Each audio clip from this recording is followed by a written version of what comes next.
Assalamualaikum warahmatullahi wabarakatuh. Perkenalkan, kami dari kelompok 3 akan mempresentasikan tentang prosedur bisnis dan surat niaga. Kami membuat presentasi ini untuk memenuhi tugas kelas Bahasa Indonesia Bisnis yang dibimbing oleh Pak Ervan Effendi. Berikut adalah anggota kelompok kami.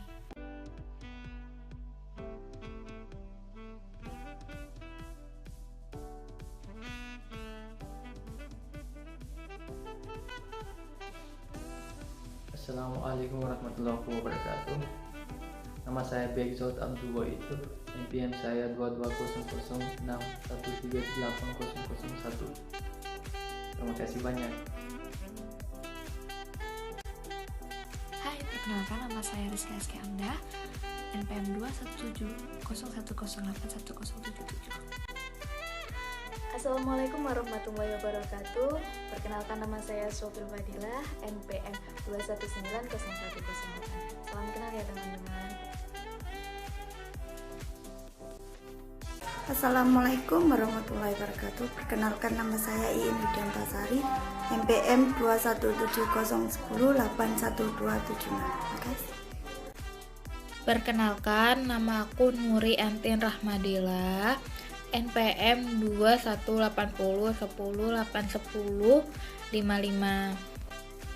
Perkenalkan, nama saya Nur Rahmah Duhaini, NPM 21901081003. Assalamualaikum warahmatullahi wabarakatuh. Perkenalkan, nama saya Nurul Fatona, NPM 21901081203. Dalam presentasi ini, kami akan membahas secara rinci bagaimana kriteria bahasa surat yang baik, syarat-syarat surat yang baik, petunjuk menulis surat yang baik, dan masih banyak lagi. So, keep listening to this video. Enjoy! Baik, yang pertama saya akan menjelaskan tentang kriteria bahasa surat yang baik.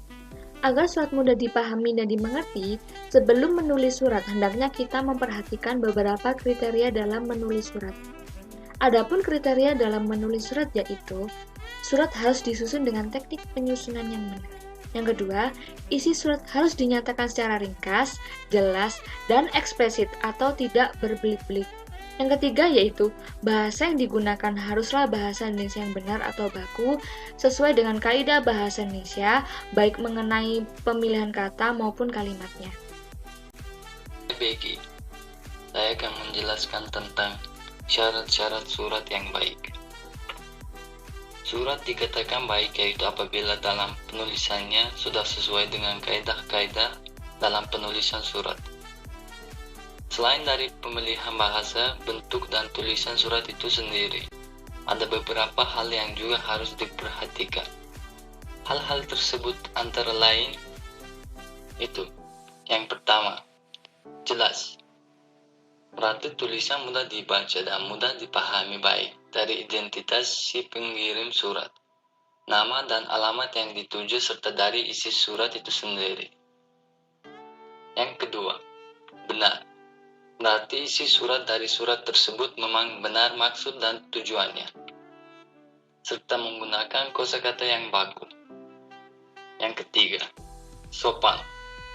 Berarti menggunakan bahasa yang tidak hanya baku tetapi juga memiliki sopan santun. Yang keempat, singkat atau tidak terlalu bertele-tele. Berarti menulis surat menggunakan bahasa yang efektif sehingga surat tidak terlalu panjang lebar. Yang kelima, lengkap. Berarti maksud dan tujuannya sudah terwakilkan atau tertuang semua pada surat. Yang kemudian keenam itu menarik. Menarik di sini bukan berarti harus menggunakan kata-kata seperti pada iklan-iklan. Namun kertas dan sampul surat harus serasi, bersih, dan rapi sehingga enak dipandang dan dibaca. Yang ketujuh, tegas. Berarti isi surat sesuai dengan apa yang dikehendaki oleh pengirim. Isi surat juga tidak menimbulkan penafsiran lain.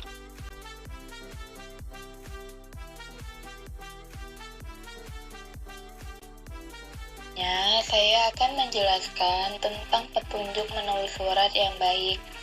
Agar dapat menulis surat yang baik dan benar, kita sebagai penulis surat harus memperhatikan petunjuk bagaimana cara menulis surat yang baik agar pada saat menulis surat, kesalahan bisa diminimalisir atau bahkan tidak terjadi kesalahan. Berikut beberapa petunjuk dalam menulis surat.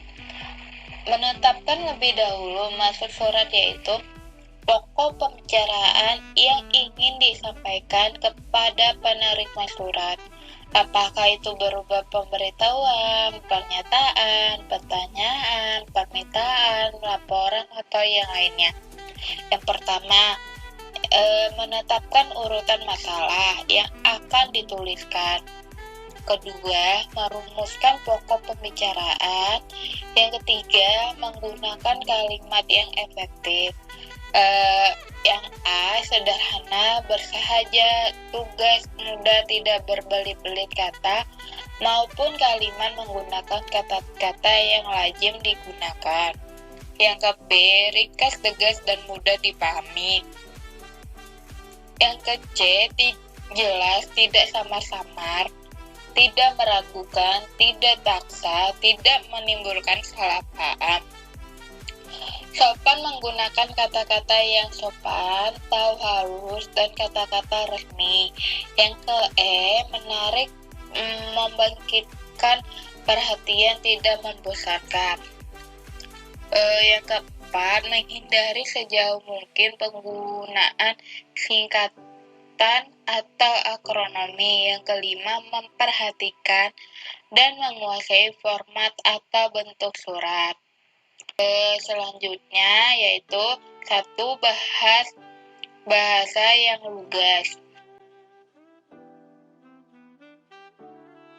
Selanjutnya yaitu 1.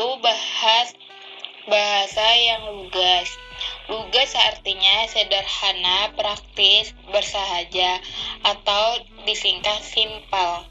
Apabila diterapkan dalam penulisan kalimat dalam surat, maka kalimat yang digunakan harus langsung menunjukkan persoalan serta mampu mengungkapkan gagasan secara tepat sesuai dengan maksud yang dikehendaki. Cara yang dapat digunakan oleh penulis surat agar memperoleh bahasa surat yang lugas adalah sebagai berikut. Yang pertama, menghilangkan unsur-unsur yang tidak diperlukan. Yang ke B, yaitu menghilangkan basa-basi. Yang ke C, menambahkan penjelasan yang hilang. Yang ke D, menggunakan istilah yang bisa digunakan dalam surat niaga. Yang ke E, menempatkan tanda baca yang tepat.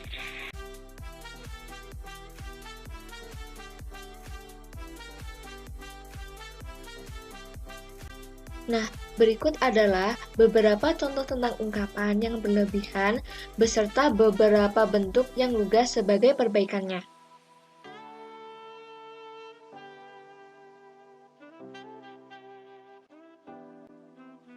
Yang kedua yaitu bahasa yang umum.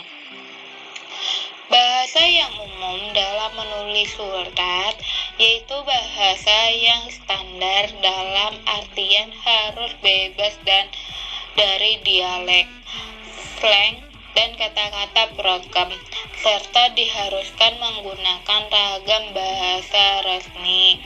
Di bawah ini beberapa contoh mengenai bahasa yang umum digunakan dalam menulis surat.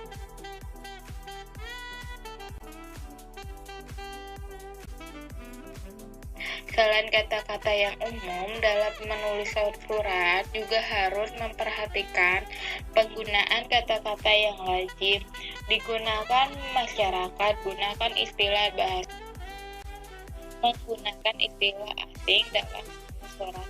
Hanya istilah asing khususlah yang boleh digunakan dalam menulis surat. Selanjutnya yang ketiga yaitu bahasa yang baku. Kata-kata yang digunakan di dalam menulis surat hendaknya menggunakan kata-kata yang baku. Kata baku adalah kata yang sesuai dengan standar Kamus Besar Bahasa Indonesia. Berikut ini beberapa contoh kata-kata baku yang sering dipakai dalam penulisan surat.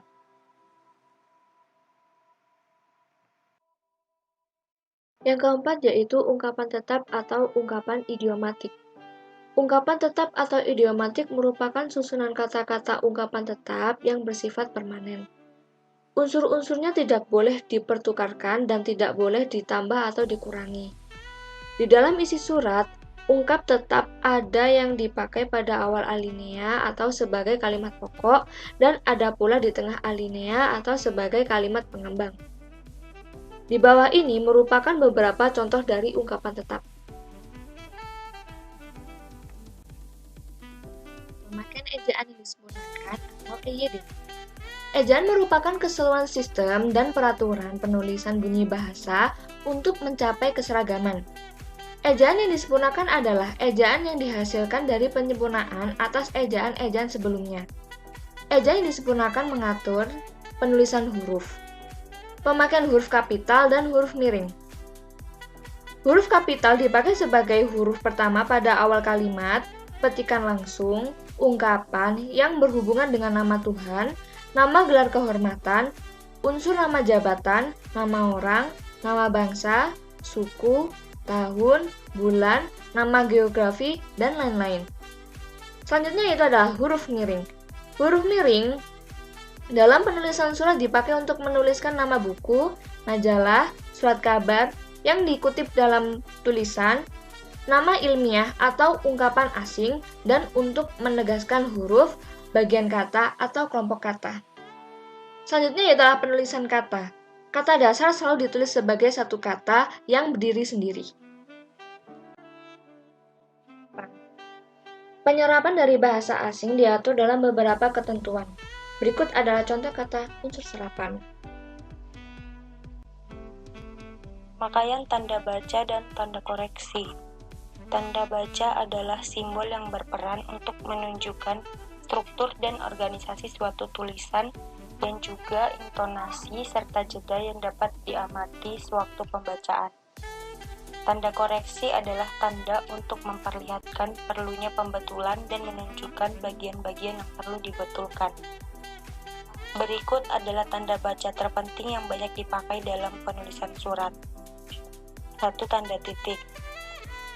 Tanda titik digunakan pada akhir singkatan dengan ketentuan dan pengecualian sebagai berikut. 1. Setiap menyingkat satu kata dan dipakai satu tanda titik. Yang kedua, setiap menyingkat dua kata dan dipakai dua tanda titik. Yang ketiga, setiap menyingkat tiga kata atau lebih pada akhir singkatan dipakai satu tanda titik. Keempat, penulisan akronim, yaitu singkatan yang terdiri atas gabungan huruf awal kata atau suku kata dan harus dibaca seperti kata, ditulis tanpa titik. 5. Singkatan nama unsur kimia, satuan ukuran, dan mata uang ditulis tanpa titik. B. Tanda koma. Satu tanda koma dipakai di antara unsur-unsur rincian yang jumlahnya lebih dari 2. Tanda koma dipakai untuk memisahkan dua kalimat setara jika kalimat yang kedua didahului oleh kata melainkan, tetapi, dan sedangkan. C. Tanda titik 2. Tanda titik 2 dipakai pada akhir suatu pernyataan lengkap bila diikuti perincian. Tanda titik 2 tidak dipakai jika perincian merupakan perlengkapan yang mengakhiri pernyataan. D. Tanda garis miring. Tanda garis miring dipakai dalam nomor surat dan nomor pada alamat dan penandaan masa 1 tahun yang terbagi dalam 2 tahun takwin. Tanda garis miring dipakai sebagai pengganti kata atau tiap.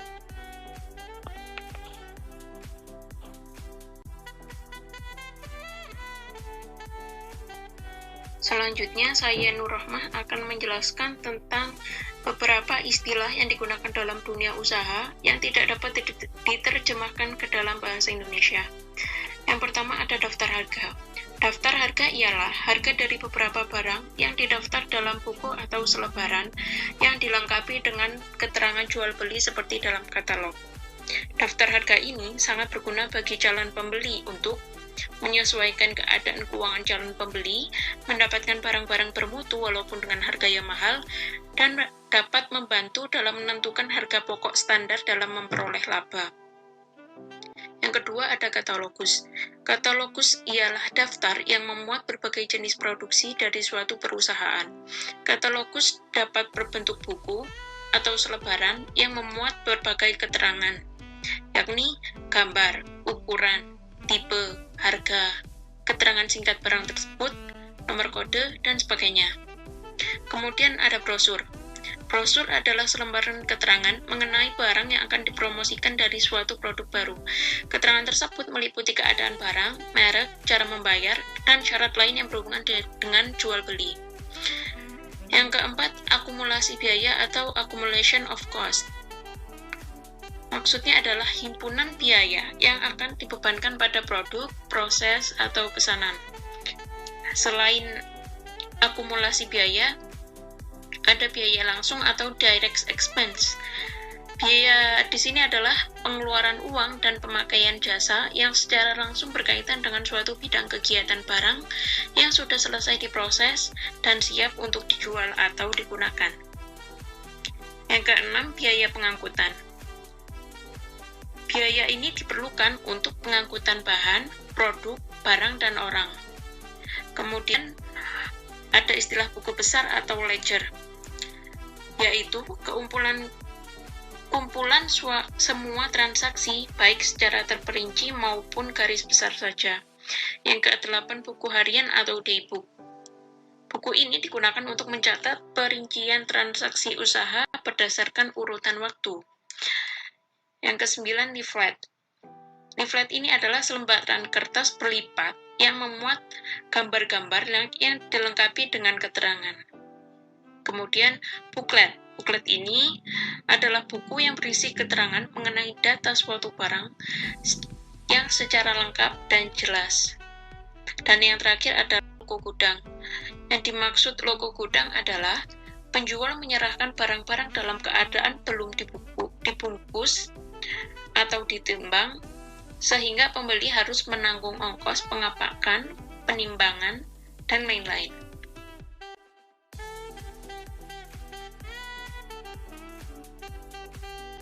Saya Sofil Fadila, NPM 2190108. Baik, untuk presentasi saya yang pertama, untuk bagian yang pertama adalah bahasa surat dinas.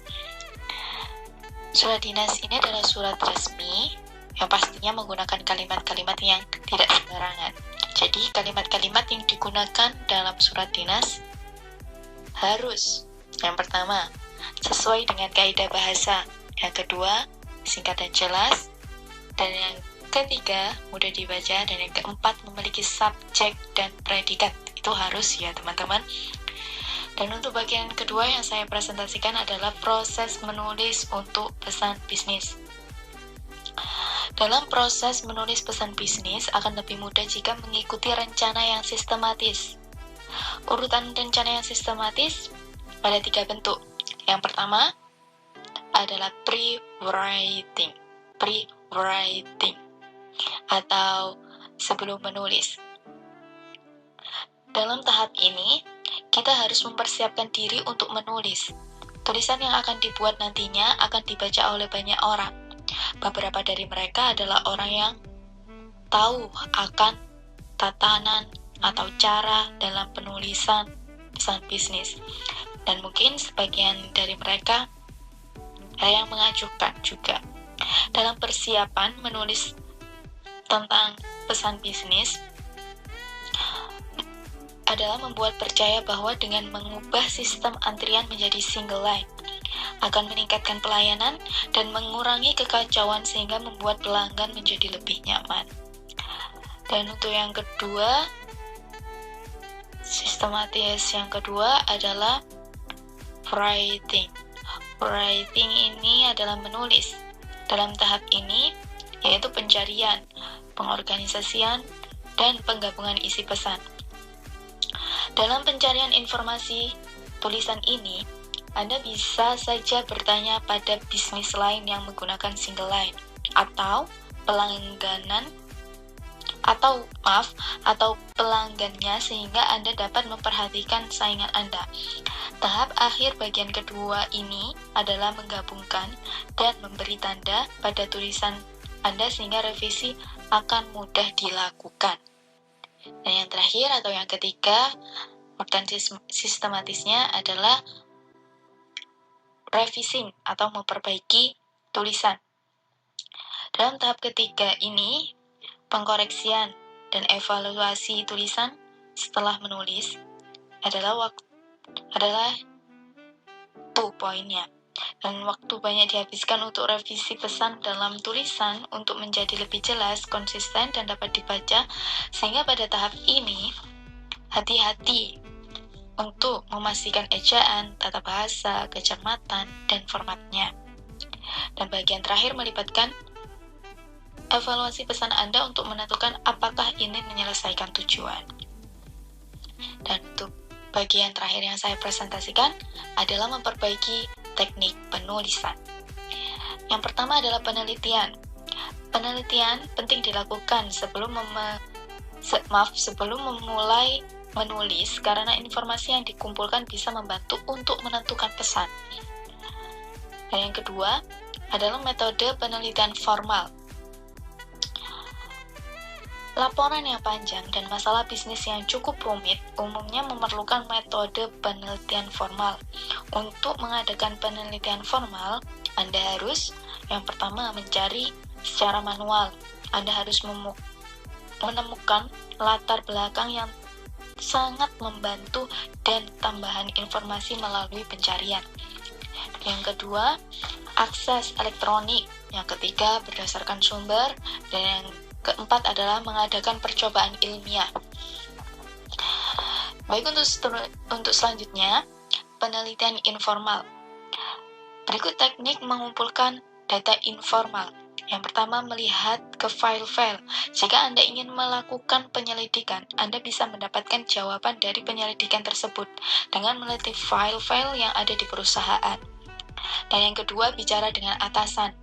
Mendapatkan informasi apakah orang itu mengetahui topik tersebut. Dan yang ketiga, mewawancarai dengan para target. Mempertimbangkan pembicaraan dengan individu, di mana pesan disampaikan, mereka bisa memberikan informasi yang bisa membantu Anda. Dan yang keempat, mengadakan survei informal, mengumpulkan informasi yang non-ilmiah, namun sangat membantu. Dan yang terakhir, gagasan ide. Mendiskusikan ide dengan orang lain dengan cara bertukar pikiran. Untuk selanjutnya, pengaturan data. Setelah data terkumpul, Anda harus mengatur data tersebut. Pengaturan dibagi menjadi dua proses, mengelompokkan dan membuat polanya. Selanjutnya, pemetaan. Untuk membuat pesan sederhana, beberapa penulis membuat garis besar tentang topik yang akan ditangani. Kemudian mereka menulis pesan di komputer dengan menggunakan garis besar tersebut. Banyak penulis yang mengatur ide mereka, terutama bila proyek yang akan dikerjakan cukup sulit, maka ide tersebut akan disusun menjadi beberapa bagian. Dan yang keenam atau yang terakhir adalah pola langsung. Setelah membuat garis besarnya, Anda harus menentukan pesan mana yang akan dijadikan sebagai ide utama. Ide utama yang diletakkan di awal pesan disebut pola langsung, di mana detail, penjelasan, atau bukti-bukti ide utama yang ditetapkan di akhir pesan disebut pola tidak langsung.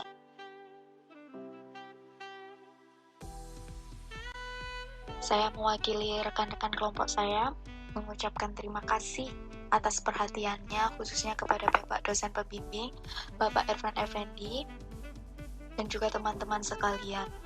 Untuk kurang lebihnya, saya ucapkan maaf yang sebesar-besarnya. apabila ada salah ucap atau kata yang tidak sesuai. Dan saya tambahkan lagi, stay healthy, jaga kesehatan untuk teman-teman dan khususnya kepada Bapak dosen pembimbing, dan saling mendoakan, saling mensupport kepada saudara kita yang telah berduka cita saat ini di awal tahun ini. Baik, presentasi saya tutup. Wassalamualaikum warahmatullahi wabarakatuh.